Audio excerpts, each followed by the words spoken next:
They told you reality is out there. That it's solid, objective, governed by laws you can't see and systems you can't question. They taught you to wake up, go to work, consume, obey, repeat. And you accepted it, not because you chose it, but because it was all you were ever shown. But what if they were wrong? What if the reality you're living in right now is not some immutable, external force, but a mirror of your beliefs, a mirror of your consciousness, a projection of your inner world, beamed onto the screen of what you call life. It might sound wild, but science and spirituality are starting to whisper the same truth. Reality is not what you think. Take a breath. Because once you hear this, you can't unhear it. Once you see this, you can't go back to sleep. This isn't just another video. It's a crack in the matrix. A tiny rupture in the dream you've mistaken for the world. Let me ask you something. Have you ever had a moment where time seemed to slow down? Where the world felt surreal, like you were watching yourself move through a scene, but something inside you knew it wasn't real in the way you've been told? Those moments weren't glitches. They were reminders. Reminders that you are not a passive player on a pre-built stage. You are the projector. And the screen? The world. The only thing fixed about reality is the illusion that it is fixed. For centuries, mystics and sages have said it in different words. All is mind. The kingdom is within. The observer creates the observed. But in modern times, these truths were buried, replaced by programming, repetition, indoctrination. From the time you could walk, you were taught that reality is out there, that you must adapt to it, suffer through it, work within it. You were not taught that reality responds to you. You were taught to conform, not to create, to consume, not to construct, to fear, not to imagine.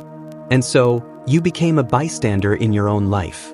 You see, when we're indifferent to the reality we live in, we stop questioning it. And when we stop questioning, we surrender our power. The goal of this system is not to awaken you. It is to sedate you, to numb you with routine, distract you with entertainment, weaken you with fear, until you forget the most dangerous truth of all, that you are the one shaping your experience, moment by moment, thought by thought. The world around you isn't fixed. It's fluid. It bends to your perception. It responds to your beliefs. And right now, without realizing it, you are casting the spell that keeps your life the same. Let's get even more real. Have you ever felt like you were meant for something more but couldn't explain why? Like you're living in a version of life that doesn't quite fit, but everyone else seems fine with it? That feeling is your soul trying to wake you up. We call it existential dread. We call it apathy. But beneath those labels is something ancient. A silent scream from the part of you that knows this reality is not the full picture. And you're not crazy for feeling that way. You're just waking up in a world that prefers you asleep. Because once you realize reality is a creation, not a prison, you stop playing the game by their rules. You start playing by yours. Here's the catch, though. Waking up isn't comfortable. It forces you to unlearn, to detach, to confront illusions. That's where the disgust comes in, not disgust at others, but at the lies you've been sold, at the mediocrity you've accepted, at the dreams you buried because someone else told you they were unrealistic. You'll start noticing the script. How often you've said, "That's just how it is." How many times you've given up your power in the name of being realistic. How many beliefs you've accepted without questioning who put them there. And then something radical happens. You stop blaming the world. You stop waiting to be rescued. And you begin the most powerful journey of all. Taking responsibility, not for what's happened to you, but for what you create next. So here's my promise to you. By the time this video ends, you won't see reality the same way again. Because the illusion is starting to crack. And the moment you look through that crack, the whole game changes. Let's begin.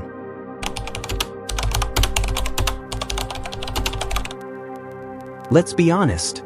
There's a quiet grief that comes with waking up. A heavy, sinking feeling when you realize the life you've built isn't really yours. It's a collage of expectations, fears, and compromises, assembled piece by a system that never cared about who you really are.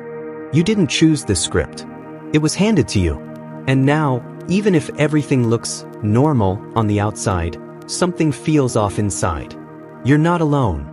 Millions of people are walking around with smiles stretched over silent despair. Not because they're broken, but because they've been programmed to forget their power. Think about it. From childhood, you were trained to follow rules, obey authority, meet standards. You were taught that success means climbing a ladder built by someone else. That failure is shameful. That dreaming too big is dangerous. That questioning too much is rebellious. And so, without even noticing, you learned to shrink. To be small. To be good. You buried your wonder. You quieted your voice. You traded freedom for approval. You didn't do this because you were weak. You did it because you were conditioned. The pain you feel now? That emptiness in the pit of your stomach? That quiet resentment? It's not a flaw. It's a sign that your soul is suffocating inside a reality that was never designed for your expansion. And yes, it hurts. It hurts to wake up one day and realize you've been living someone else's life. It hurts to remember how much potential you once felt, and how much you've suppressed just to survive. But that pain is sacred. It's not your enemy, it's your compass. Let me introduce you to a friend of mine, Darren. On paper, Darren had it all. A stable job, a nice apartment, even a family that was proud of him. But inside, he was drowning. Every morning he woke up with a heaviness he couldn't explain. He wasn't depressed. He wasn't lazy. He was disconnected. Disconnected from himself. From his truth. From the life he was meant to live, not the one he was told to. I'll never forget what he said to me. I feel like I followed the map and still ended up lost. That's the tragedy of societal programming. It gives you a GPS that never leads to your destination, only to obedience. And eventually, that sadness turns into something else. Anger. A quiet rage builds beneath the surface. At the system. At your parents. At the teachers who said, be realistic. At the voices that told you, that's just life. But beneath all of that, the deepest anger is toward yourself. For accepting it. For dimming your own light just to fit in. I want you to know something. You're allowed to be angry. That anger is fuel. It's the energy you need to break the spell. Because until you feel the weight of what's been done to your mind, you'll never fight hard enough to reclaim it. Let's talk about the system. The one that profits from your obedience. The one that floods you with messages of fear, scarcity, and shame. The one that convinces you that you're never enough. Unless you buy this, do that, prove yourself again and again. This system doesn't serve you. It survives because of you. Because you believe you're not the creator. Because you believe you have to earn your worth. Because you believe the outside world defines who you are. None of it is true. But you were never meant to know that. Because the moment you realize your reality is a reflection of your internal world, you become impossible to control. So the system gaslights you. Tells you that your dreams are childish, that your intuition is irrational, that your inner voice is just imagination. But here's the twist. That imagination is the key. It's the portal to a life that's actually yours. So, what do you do with all this?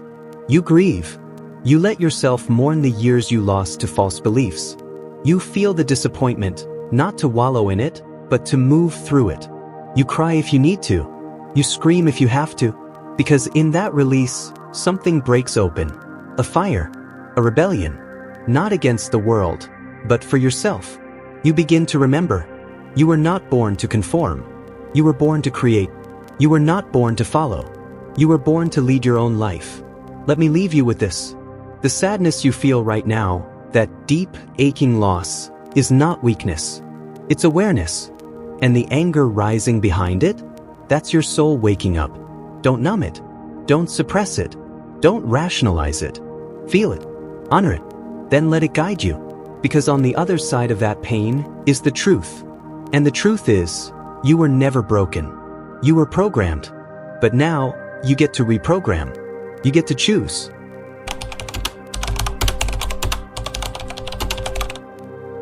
It starts subtly, like a spark inside you that refuses to die. Maybe it's a moment during meditation, or a conversation that shakes something loose. or a line in a book that hits you like lightning. Reality is not something you find, it's something you create. At first, your mind resists. It tells you it's too good to be true, that life doesn't work like that you've tried before and it didn't work. But somewhere deeper, you feel it, a soft but undeniable truth. What if I've had the power all along? And that realization, it doesn't come with fireworks. It comes with peace, with a gentle kind of joy that bubbles up from the soul. The joy of remembering who you are. Suddenly, everything looks different. The same street you walk down every morning now feels alive. The people you pass aren't just strangers, they're reflections. The obstacles in your path don't feel like dead ends anymore. They feel like puzzles. You stop asking, why is this happening to me? And start asking, what is this teaching me? And that shift? It changes everything. Let me tell you about Tara. Tara was a yoga instructor living in a tiny apartment, barely getting by. But she had a journal, a little black notebook where she wrote down every desire, no matter how wild. One night, after watching a video just like this, she decided to test the idea. She wrote down, I want to teach retreats in Bali. I want to be abundant doing what I love. I want to wake up excited. At first, nothing happened. But instead of giving up, she stayed in the energy. She visualized it, felt it, believed it. She even pretended her tiny kitchen was in a tropical villa, just for fun. 3 months later, she got an unexpected message from a retreat company looking for a last-minute instructor in Ubud. The rest is history. Was it luck? Coincidence? Or did she shift her vibration and reality responded? This is the magic no one taught us in school. Your mind is a tuning fork. Whatever frequency you hold, joy, love, worthiness, shapes the reality that forms around you. When you operate from joy, you align with possibilities that didn't even exist before. Because your reality isn't just a reflection of what you do, it's a mirror of what you believe is possible. You don't have to be perfect. You just have to stop living as if you're powerless. Joy is not a reward. It's the starting point. It's a signal to the universe. I'm ready. I'm open. I trust. This is where surprise meets joy. Because when you finally believe, not just with your mind, but with your entire being, life starts to surprise you. Synchronicities show up like winks from the cosmos. You think about someone and they call. You dream about a place and an opportunity to go there appears. You ask for clarity and a stranger says the exact words you needed to hear. The universe is not random. It's responsive. You're not just walking through life, you're dancing with it. And the rhythm gets clearer the more you tune into joy. Here's something wild to consider. What if joy is the ultimate rebellion? In a world that profits from your self-doubt, that tries to keep you grinding, distracted, and numb, choosing joy is radical. Not passive happiness, but activated joy. Time that says, I see the game and I choose to create my own. You laugh more. You worry less. Not because life suddenly becomes easy, but because you know who's writing the script. You are. And it doesn't take years to get there. Sometimes it's one moment, one breath, one choice to let go of the story that says you can't, and write a new one that says you already are. You begin to live in alignment, not chasing, not forcing, just flowing, with clarity, with purpose, with joy. You notice your energy shift before circumstances shift. You stop needing proof and start being the proof. And the best part? You start attracting people who are doing the same. People who speak your language, who see your light, who remind you of your power when you forget. Because your frequency becomes your filter. And joy attracts joy. Here's your reminder. The joy you're looking for was never outside you. It was buried under layers of fear, programming, and shame. Now that you're remembering, it's rising. Let it rise.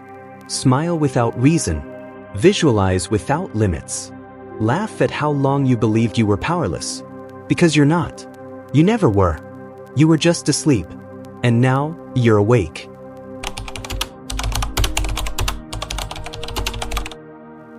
Once the truth clicks, you can feel it in your bones. You're no longer a passive observer. You're not waiting for permission. You're not hoping the world changes. You're realizing, You change the world. That shift, from victim to creator, is the spark that ignites everything. It's electric. It's alive. And it's the most exhilarating realization you'll ever experience. Suddenly, life stops happening to you and starts happening through you. It's like discovering a control panel you didn't know existed. Every belief is a dial. Every emotion is a frequency. Every choice is a signal you're sending out to the universe. And here's the kicker. The universe is always listening. You want more abundance? Turn the dial to gratitude. You want deeper connection? Tune into self-love. You want freedom? Broadcast belief. Your outer world begins to reflect your inner frequency. Not eventually. Immediately. Maybe not in form, but in feeling. And feeling is the foundation of all creation. Take Jason, a software engineer who hated his job but stayed because it paid the bills. He thought he had no choice, until he stumbled onto the idea that emotions aren't just reactions, they're generators. So, instead of complaining, he started imagining. Each morning, before work, he'd close his eyes and visualize coding from a beach house. He felt the sand. He felt the joy. He felt the freedom, as if it were already true. Within 2 months, a remote freelance gig landed in his inbox. By 6 months, he'd moved to Thailand. But he codes from hammocks. Coincidence? Or alignment? This isn't about thinking positive. It's about living empowered. It's about recognizing that your thoughts carry voltage, that your feelings are frequencies, that your actions, when taken from joy, not fear, amplify your magnetism. When you live in excitement, when you act on passion, when you chase what lights you up, you activate a current that reorganizes your entire reality. This is the science of vibration, the spirituality of alignment, the art of conscious creation.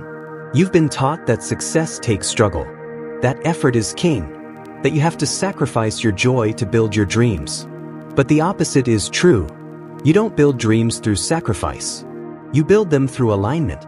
When you're in alignment, action becomes inspired. You're not forcing. You're flowing. You're not pushing. You're pulled by vision, by clarity, by joy. You move from, I have to I get to. You stop surviving. You start playing. And yes, play is powerful. The world has conditioned you to take everything seriously, to prove your worth, to work harder, to stay in line. But your soul came here to express, to create, to enjoy the ride. And that joy isn't childish. It's divine.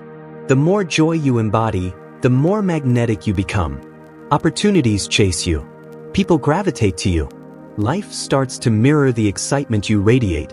That's not magic. That's resonance. Think of your life like a song. When you're out of tune, everything sounds off. It feels like nothing's working, like you're forcing every step. But when you're aligned, when you're vibrating in harmony with your purpose, life becomes a melody. Doors open. Paths appear.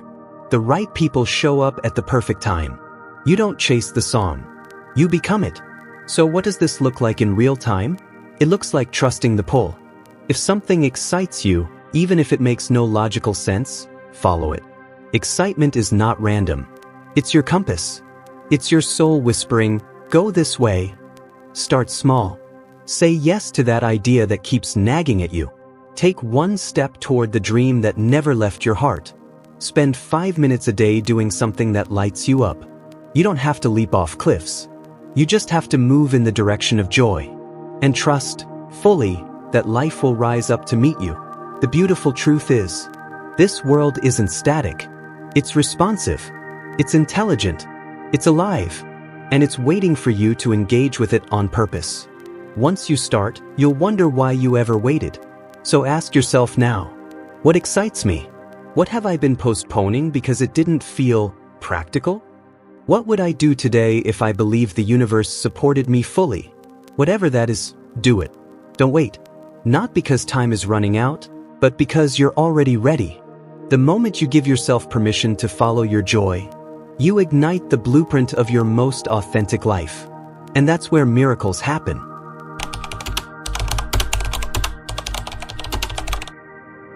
You felt the spark. You've tasted the truth. You've remembered that you're the creator of your life. But now comes the hardest part, letting go of everything that no longer fits. And here's what most people don't talk about. That part, it can feel like grief. Because you're not just releasing bad habits or old stories. You're releasing identities. Versions of yourself you wore for years. Masks you crafted to survive. Roles you played to be accepted. And even though those versions kept you small, they also kept you safe. Letting them go is necessary. But it's also deeply emotional. Think about it. How many years did you spend trying to be who the world told you to be? How many times did you bite your tongue to avoid conflict? How often did you silence your dreams to fit in? You might look back now with pride, because you've grown. But there's also a part of you that mourns. Mourns the wasted time. Mourns the potential lost in compromise. Mourns the self that never got to speak. And that mourning is valid. You are allowed to feel sadness while becoming your most joyful self. Growth is not a clean break, it's a layered unfolding. Let me tell you about Ava. Ava was always the fixer. The friend who held everyone together. The one who showed up even when she was breaking inside. She prided herself on being dependable. But deep down, she longed to stop carrying the weight of others. To start honoring her own needs. So when she finally drew boundaries, when she started saying no and choosing herself, she thought she'd feel empowered. But at first, she felt guilt, loneliness, a strange, hollow ache, like she'd abandoned a piece of herself. She hadn't. She was just saying goodbye to the version of her that believed love had to be earned through sacrifice. It took time, but as she released that old role, something new bloomed. Self-respect. And in that space, real joy finally had room to grow. This is what happens when you rewrite your reality. You shed layers. Sometimes they fall away easily. Other times they cling like skin. Because they were your identity. And identity is sticky. You've believed for so long that you are your past, your mistakes, your achievements. But you are none of those things. You are consciousness. You are awareness. You are the space in which transformation unfolds. And every time you release an old belief, you make space for truth. This is why the process of awakening is both liberating and emotional. You're not just stepping into your power. You're stepping away from everything that made you forget it. It's like walking out of a fog and realizing how long you were lost in it. There's relief, but also sorrow. Sorrow for the years you doubted yourself. Sorrow for the love you didn't know how to give yourself. Sorrow for how deeply you believed you weren't enough.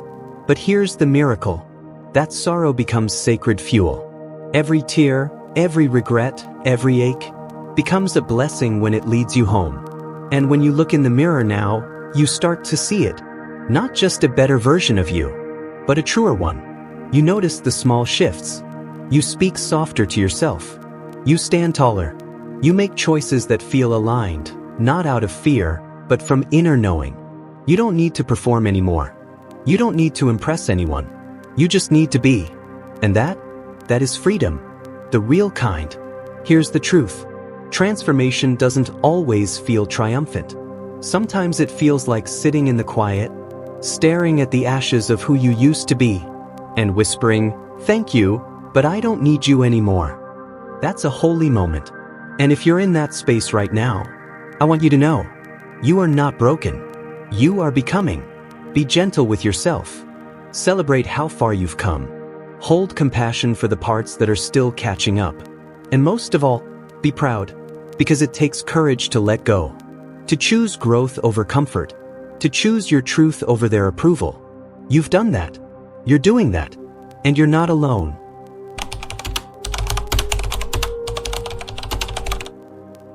You've done the inner work. You've awakened to the truth. You are the creator. You've shed the old beliefs, the false identities, the heavy stories. And now, you're standing at the edge of something new. It's breathtaking. It's exciting. It's everything you've been waiting for. And yet, there's fear. That quiet voice in your chest saying, "What if I fail? What if I lose everything? What if I'm not ready?" This is normal. This is sacred. Because fear doesn't mean you're unprepared. It means you're growing beyond what's familiar. You're stepping into a field of infinite possibility. And that field, by nature, feels uncertain. But here's the truth. Uncertainty isn't danger. It's potential waiting to be claimed. You don't need a perfect plan. You don't need to have it all figured out. You just need to move. One step, one choice, one leap in the direction of your highest vision. Because clarity isn't something you wait for. It's something you earn by taking action. Let me tell you about Leo. He spent years in a corporate job, dreaming of starting his own conscious business. He had the skills, the vision, even the resources. But every time he got close, fear kicked in. What if no one buys? What if I lose stability? What if I'm just not cut out for it? Then one night, he wrote a single sentence in his journal. I would rather fail at my truth than succeed in someone else's lie. That sentence changed everything. He launched his first product a week later. It wasn't perfect, but it was real. 6 months later, he was supporting himself doing work that lit him up. Not because the fear disappeared, but because he moved with it. That's the invitation now. Not to eliminate fear, but to stop letting it be the one driving. Fear isn't the enemy. It's a compass. It shows you exactly where your growth lives. Every time you feel nervous, uncertain, exposed, that's your soul stepping forward. The fear is just the echo of the old self being left behind. And remember, fear is loudest right before the breakthrough. That's not a warning sign, it's a signal. It means you're close. It means you're about to expand. So don't retreat. Don't shrink back. Don't wait until it feels safe. Because your dreams aren't waiting on safety. They're waiting on you. You already have the tools. You've learned how perception shapes reality. You understand that belief is power. You've practiced tuning your frequency, aligning your thoughts, and rewriting your story. Now it's time to live it. Not just inside your journal or your meditations, but in your real world. Speak up. Launch the idea. Make the move. Say yes to the opportunity. Say no to what drains you. Walk through the fear, not because it's gone, but because you're ready anyway. The universe rewards boldness. When you act in alignment with your highest self, life meets you halfway. Not always instantly, not always in the way you expect, but always in the way that supports your evolution. Every step taken in courage sends out a signal. I'm serious. I trust. I'm done playing small. And the world starts rearranging itself around your new energy. You don't have to be fearless. You just have to choose joy over fear. In every moment, every conversation, every decision, ask yourself, what would the highest version of me do right now? Then do that. Even if your hands shake, even if your voice trembles, even if your legs feel wobbly, do it anyway. Because fear is temporary, but regret lingers. So here's your moment. This is the edge of who you were and who you're becoming. You've prepared for this. You've earned this. And now it's time. Take the leap. Not because it's easy, but because the life you truly want lives on the other side.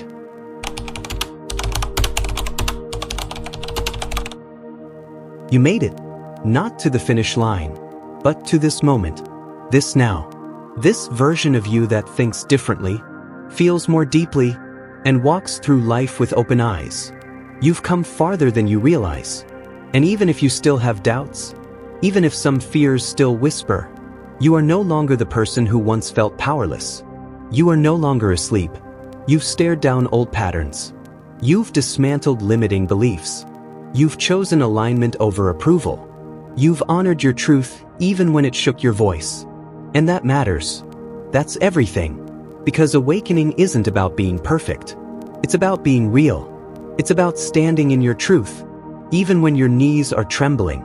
It's about saying, I choose me, over and over, until the echo becomes your reality. Look at you. How many past versions of yourself were convinced they couldn't make it? How many nights did you lie awake, thinking it would never change? How many times did you consider giving up? But you didn't. You kept going. And now, here you are. Wiser, stronger, softer, more powerful because you've faced the fire and came through whole. And you know what's beautiful? Fear helped get you here. Not because it was right, but because every time you faced it, you uncovered a deeper truth. Fear wasn't your enemy. It was your mirror. It showed you what mattered. It revealed the edges of your comfort zone. It asked you to choose, shrink or rise. And you rose. Celebrate that. Celebrate the messy days. The breakthroughs that came after breakdowns. The courage it took to walk away from what no longer fit. Celebrate the quiet wins. The mornings you got up when it felt heavy. The boundaries you set even if your voice shook. The times you chose rest over proving. These aren't small things. These are milestones on the soul's path. And maybe, just maybe, you can start to trust yourself now. Not the version of you that seeks guarantees, but the version that knows. Even when it's hard, I find my way. That's the version you've earned. That's who you are now. You've become the one who listens to intuition, who honors inner alignment over outside noise, who dares to believe that joy is not a luxury, but a guide. This is your reward. A self that feels whole. A life that reflects your truth. A peace that isn't performative, but earned. And sure, the world hasn't changed overnight, but you have. And because of that, everything will. Your frequency is different. Your energy speaks before you do. People can feel it. The universe can feel it. And the more you walk in that truth, the more doors begin to open where there once were only walls. Let me tell you about Nima. She spent most of her life afraid to be seen. Afraid of judgment, of failure, of being too much. But when she committed to self-love, really committed, things started to shift. She stopped apologizing for her light. She let herself take up space. She started sharing her gifts, raw and unpolished. At first, the fear roared, but she moved anyway. But she runs a healing circle with hundreds of women.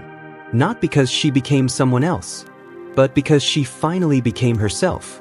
This is what you're doing. Every choice, every step, every moment you choose alignment. You're building a life that feels like home. And more importantly, you're giving others permission to do the same. Because your energy doesn't just transform your world. It transforms the collective. So today, just pause. Put your hand on your heart. Say it out loud. I'm proud of how far I've come. Let it land. Let it echo. Because you didn't arrive here by accident. You arrived here by choice. And that choice is worth honoring. There's still more to unfold. More to learn, more to feel, more to become. But right now, in this breath, in this body, in this moment, you are enough. More than enough. You are radiant. You are awake. You are free. And you're just getting started.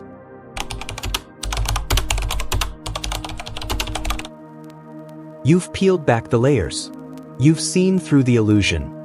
You've felt the fire of your own power waking up. Now what? Because knowledge means nothing without embodiment. And wisdom means nothing without action. You didn't come this far just to know the truth. You came to live it. You are the creator of your reality. So now it's time to act like it. Let that sink in. Not tomorrow. Not after the next workshop. Not when you finally feel ready. Right now. As you are. Imperfect. In progress. Already powerful. Because creation doesn't wait for perfection. It responds to intention. To alignment. To movement. And every moment you hesitate, you reinforce the old story. The one that says you're not enough. That says you need permission. That says you should play it safe. But you're done with that story. You've outgrown it. Now it's time to write a new one. And yes, there will be resistance. There will be voices that say, who do you think you are? What if you fail? What if people don't understand? Those voices aren't facts. They're echoes of old conditioning. They're the system's final attempt to keep you small. So talk back. Not with words, but with action. Move anyway. Speak anyway. Create anyway. Let me ask you this. What's the one thing your soul has been begging you to do? The thing that lights you up, but also terrifies you a little? Start there. Don't wait for the fear to disappear. Walk with it. Let it ride shotgun, but don't let it drive. This is how new realities are born. Not in certainty, but in courage. I want you to see yourself clearly. You are not just a body. You are not just a name or a job or a role. You are consciousness in motion. You are the breath of the universe made visible. You are a fractal of infinite intelligence, here to create, to awaken, to expand. You are not meant to stay small. You are not here to simply survive. You are here to shape reality. And the world is hungry for your vision. Not a watered-down, acceptable version, but the real one, the bold one, the weird one, the one that only you can bring through. Let me tell you about Malik. He spent years trying to be reasonable. He had big ideas but always made them smaller, more palatable. Because he didn't want to be judged, didn't want to be seen as crazy. But he was miserable. Then one day he said, "If I'm going to be afraid anyway, I might as well do what I love." That shift cracked everything open. He launched a podcast about conscious architecture. No one was doing it, but people listened because it was real. Now he's creating spaces that heal, not because he followed the rules, but because he finally followed his soul. That's what this moment is for. To choose realness over reputation, alignment over approval, purpose over predictability. And when you do that, something magical happens. The universe starts to respond. Synchronicities appear. People show up. Resources align. Not because you forced it, but because you finally matched your frequency to your truth. So here's your final challenge. Pick something, anything, one thing that aligns with who you truly are. And do it. Not next week. Not when Mercury goes direct. Write the post. Have the conversation. Say yes. Say no. Make the leap. Because this is what you've been preparing for. Not to live a perfect life, but to live a true one. And if the fear starts creeping in again, it means you're on the edge. And the edge is where transformation lives. You're not meant to stay in the cocoon. You're meant to fly. You are the creator. Not metaphorically. Literally. Every thought, every belief, every expectation you hold is shaping the field around you. The question is no longer, can I? It's, will I? Will you claim your power? Will you move through the resistance? Will you rise, not in perfection, but in presence? Because no one else can create your world for you. Only you can. And now, it's time.